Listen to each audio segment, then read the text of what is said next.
அனைவருக்கும் வணக்கம் நண்பர்களே. இந்த பதிவில் நம்ம என்ன பார்க்க போகிறோம் அப்படின்னா, திருப்பூர் மாவட்டம் காங்கேயம் சிவன்மலை ஸ்ரீ சுப்பிரமணியேஸ்வரர் திருக்கோயில் அமைஞ்சிருக்குன்னு சொல்லலாங்க.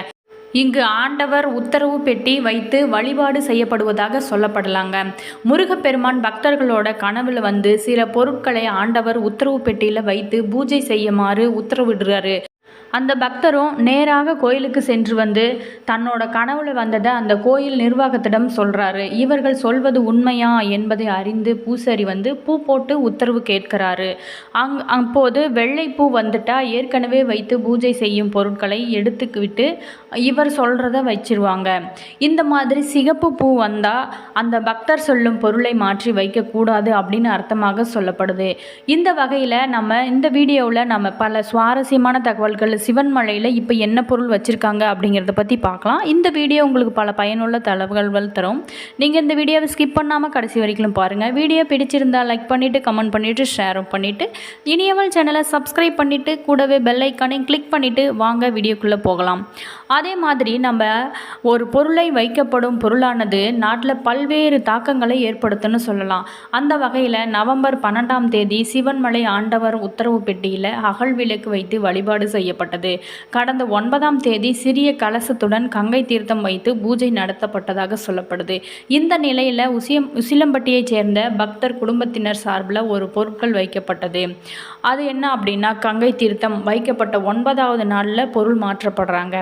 தற்போது திருவோடு நிறைய விபூதியும் ருத்ராட்சமும் வைக்கப்பட்டிருப்பதாக சொல்லப்படுகிறது. மேலும் நோய் தீர்க்கும் திருப்புகழ் மருந்து புத்தகமும் வைக்கப்படுகிறது. விபூதியும் ருத்ராட்சமும் நோய் தீர்க்கும் மருந்து என்பதைத்தான் முருகன் உணர்த்திருக்கிறாரு. செவ்வாய்க்கிழமையில் திருப்புகழ் பாடினால் தீராத வினைகள் அனைத்துமே தீருன்னு சொல்லலாங்க. அதே மாதிரி செவ்வாய்க்கிழமை உத்தரவு பெட்டியின் பொருள் டிசம்பர் 17 மாறியிருக்காக சொல்லப்படுது. இது நாட்டில் எந்த மாதிரியான தாக்கத்தை ஏற்படுத்தும் என்ற கேள்வி எழுந்திருக்கு. திருவோடு வைக்கப்பட்டிருக்கிறதுனால நாட்டில் பொருளாதாரம் ஏதேனும் சரிவு ஏற்படுமா என்ற அச்சமும் மக்களுக்கு இருந்து கொண்டுதான் வருதுன்னு சொல்லலாங்க. இது குறித்து ஆன்மீக பெரியோர்களிடம் கேட்கும்போது உத்தரவு பெட்டியில் வைக்கப்படும் விபூதி, திருவோடு, ருத்ராட்சம், திருப்புகழ் ஆகிய 4 பொருட்களுமே தெய்வீக தன்மை கொண்டதாக சொல்லப்படுது. புகழ் படித்தால் தீராத வினையெல்லாம் தீரும். திருப்புகழ் பாராயணம் செய்தால் ருத்ராட்சம் வழிபாடும் சிறப்பு என தெரிவித்தாங்க. அதே மாதிரி நிறைய விஷயங்களை சிவன்மலை ஆண்டவர் முன்கூட்டியே மக்களுக்கு உணர்த்திருக்கிறார்னு சொல்லலாம். அப்படிங்கிறதுனால இங்கு வைக்கப்படும் பொருட்களுக்கு மக்கள் மத்தியில் அத்தனை எதிர்பார்ப்பும் நிலவுதுன்னு சொல்லலாங்க.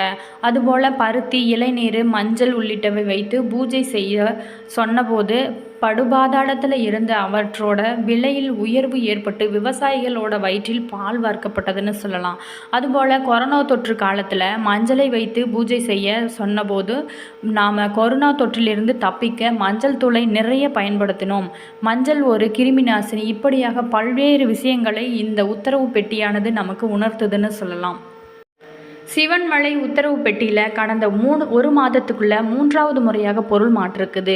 பக்தர்களோட கவனம் ஈர்த்திருக்குதுன்னு சொல்லலாம். தற்போது வைக்கப்பட்டுள்ள பொருளால் நாட்டில் நல்லது நடக்குமா கெட்டது நடக்குமா என பல குழப்பமும் இருந்துட்டு வருதுன்னு சொல்லலாங்க. திருப்பூர் மாவட்டம் சிவன்மலை முருகன் கோயிலில் உள்ள ஆண்டவர் உத்தரவு பெட்டி மிகவும் பிரசித்தி பெற்றதாக மக்களால் வரவேற்கப்படுது.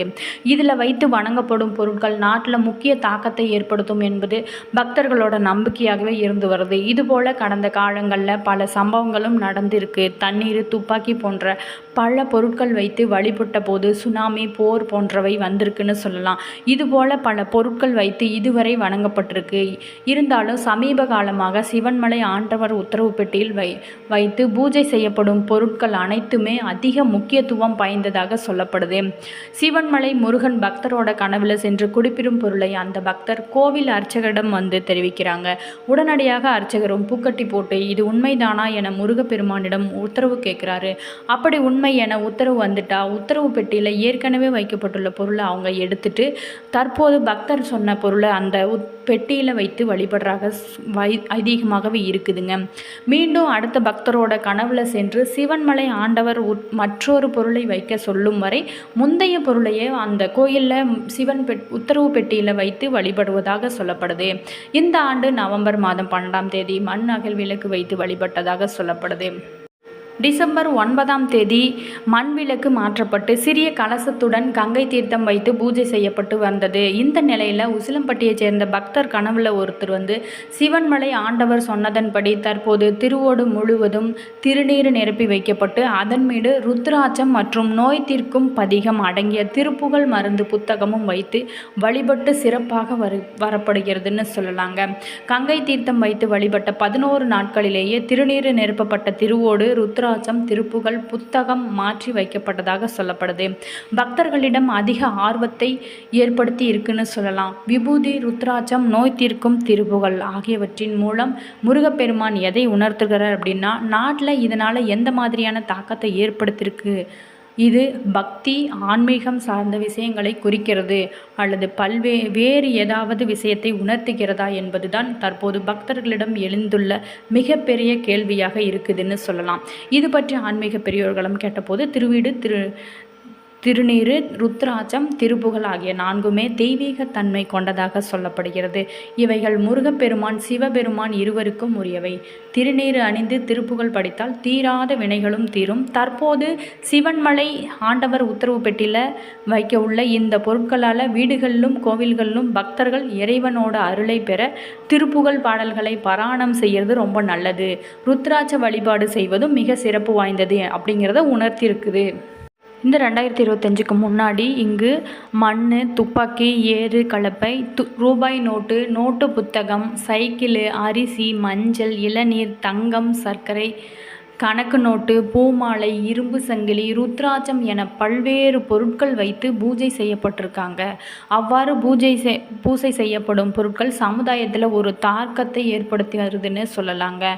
அது மட்டும் இல்லாமல் இது பற்றி கோயில் சிவராச்சிரியர் ஒருவர் கூறியது, சிவன்மலை ஆண்டவர் உத்தரவு பெட்டியில் எந்த பொருள் வைத்து பூஜை செய்யப்படுகிறதோ அந்த பொருள் சமுதாயத்தில் ஏதாவது ஒரு வகையில் ஒரு தாக்கத்தை ஏற்படுத்தும். புடவை வைத்துள்ளதால் இதன் விலை மிகவும் சவுளி உற்பத்தி நெசவு தொழிலில் மாற்றம் வரும். இதன் தாக்கம் போக போகத்தான் தெரிய வரும். இவ்வாறு அவர் தெரிவிக்கிறாங்க. அது மட்டும் இல்லாமல் சிவன்மலை உத்தரவு கோயிலில் நம்ம நினைச்சதெல்லாம் நடக்கணும் அப்படின்னா அந்த கோயிலுக்கு சென்று வாருங்க. காங்கேயம் அருகே சிவன்மலையில் அருள்மிகு சுப்பிரமணிய சுவாமி கோயில் அமைஞ்சிருக்கிறதாக சொல்லப்படுது. சிவன் திரிபுரத்தை அழிக்க மேருமலையை வில்வாக பயன்படுத்திய போது அதிலிருந்து ஒரு சிறு பகுதியை சிவன்மலை அப்படின்னு சொல்லப்படுதுன்னு சொல்லலாங்க. அது மட்டும் இல்லாமல் பார்வதி மற்றும் அகத்தியர் சிவனை நோக்கி தவம் செய்த தலம் என்றும், வள்ளிமலைக்கு சென்று வள்ளியை மணமுடிந்த முருகன் வள்ளியுடன் இங்கு திரும்பி வந்து குடிகொண்டதாகவும் சொல்லப்படுது. திருமண தடை, குழந்தை பாக்கியம், தொழில மேம்பாடு உள்ளிட்ட அனைத்து பிரச்சனைகளுக்கும் இந்த கோயிலில் தீர்வு கிடைக்கும். இங்கு ஆண்டவன் உத்தரவு பெட்டி ஒன்று இருக்குங்க. இதில் உணவுப் பொருட்கள், மளிகை பொருட்கள், பூஜை பொருட்களை வைத்து பூஜை செய்யப்படுவது வழக்கமாகவே இருக்குது. இந்த பொருட்கள் எப்படி வைக்கப்படுகிறது அப்படின்னா, இங்கு என்ன வைக்க வேண்டும் என்பது பக்தர்களோட கனவில் வரும். அவர்கள் கோயில் நிர்வாகத்தை அணுகி குறிப்பிட்ட பொருளை பூஜையில் வைக்குமாறு சொல்லுவாங்க. உடனே பூசாரி இவர்கள் சொல்வது உண்மைதானா, ஏற்கனவே பெட்டியில் இருக்கும் பூஜை பொருளை மாற்றலாமா என பூ போட்டு கேட்பாங்க. அதில் வெள்ளை பூ வந்தால் மாற்றலாம், சிகப்பு பூ வந்தால் அவர்கள் பொய் சொல்கிறாங்க அப்படின்னு அர்த்தமாக எடுத்துக்கொள்ளலாங்க. இப்படி ஆண்டவன் உத்தரவு பெட்டியில் வைக்கப்படும் பொருட்கள் நாட்டில் பல்வேறு தாக்கத்தை ஏற்படுத்தியிருக்குன்னு சொல்லலாம். மஞ்சள் வைத்து வழிபட்டால் மஞ்சளின் விலை கிலோ 18,000க்கு விற்பனை செய்யப்படும். அதுபோல் பஞ்சு வைத்து பூஜை செய்ய சொன்னபோது நாட்டில் சவுளி தொழில் விருத்தி அடைந்ததாக சொல்லப்படுது. சிவன்மலை ஆண்டவன் உத்தரவு பெட்டியில் வைக்கப்பட்ட பொருட்களால் நடந்த தாக்கங்கள் குறித்து நம்ம பார்க்கலாங்க. அதில் ஒரு முறை துப்பாக்கி தோட்டா வைத்து பூஜை செய்யப்பட்ட போது கார்கில் போர் மூண்டது. ஒரு முறை மண் வைத்து பூஜிக்கப்பட்ட போது நிலத்தின் விலை பல மடங்கு உயர்ந்ததாக சொல்லப்படுது. அதுபோல் 2004ஆம் ஆண்டு தண்ணீர் வைத்து பூஜை செய்ய சொன்னபோது சுனாமி பேரழிவு வந்து நிறைய பேர் உயிரிழையும் உடைமைகளையும் இழந்தாங்க. இதுபோல் கடந்த 2017ஆம் ஆண்டு இரும்பு சங்கிலி வைத்து பூஜை செய்யப்பட்டதாக சொல்லப்படுது. அதே போல் மஞ்சளை வைத்து பூஜை செய்ய சொன்னபோது கொரோனா தொற்று ஏற்பட்டது. இப்படி நிறைய விஷயங்களை சொல்லிக்கொண்டே சொல்லலாங்க. வருவதை முன்கூட்டியே சொல்லக்கூடிய ஒரு அற்புதமான செல்வம் நிறைந்த கோயில்னு சொல்லலாங்க. அது மட்டும் இல்லாமல் தங்கத்தை வைத்து பூஜை செய்ய போது தங்கம் விலை உயர்ந்தது. அதுபோல் 2019ஆம் ஆண்டு மஞ்சள் வைத்து பூஜை செய்யப்பட்ட போதும் கொலரா தொற்றிலிருந்து நம்மளை காப்பாற்றப் போகிறது என்று தான் அர்த்தமாக எடுத்துக்கொள்ள வேண்டுங்க. இந்த பதிவில் நம்ம சிவன்மலை உத்தரவு பெட்டியில் என்னென்ன பொருட்கள் வைத்திருக்காங்க அப்படின்னு பார்த்துங்க. இந்த பதிவு உங்களுக்கு பயனுள்ள தகவல்களை தந்திருக்குன்னு நினைக்கிறேன். வீடியோ பிடிச்சிருந்தால் லைக் பண்ணுங்கள், கமெண்ட் பண்ணுங்கள், ஷேரும் பண்ணிடுங்க. இனியவள் சேனலை சப்ஸ்கிரைப் பண்ணாதவங்க சப்ஸ்கிரைப் பண்ணிக்கோங்க. கூடவே பெல் ஐக்கானை கிளிக் பண்ணிக்கோங்க. Always thank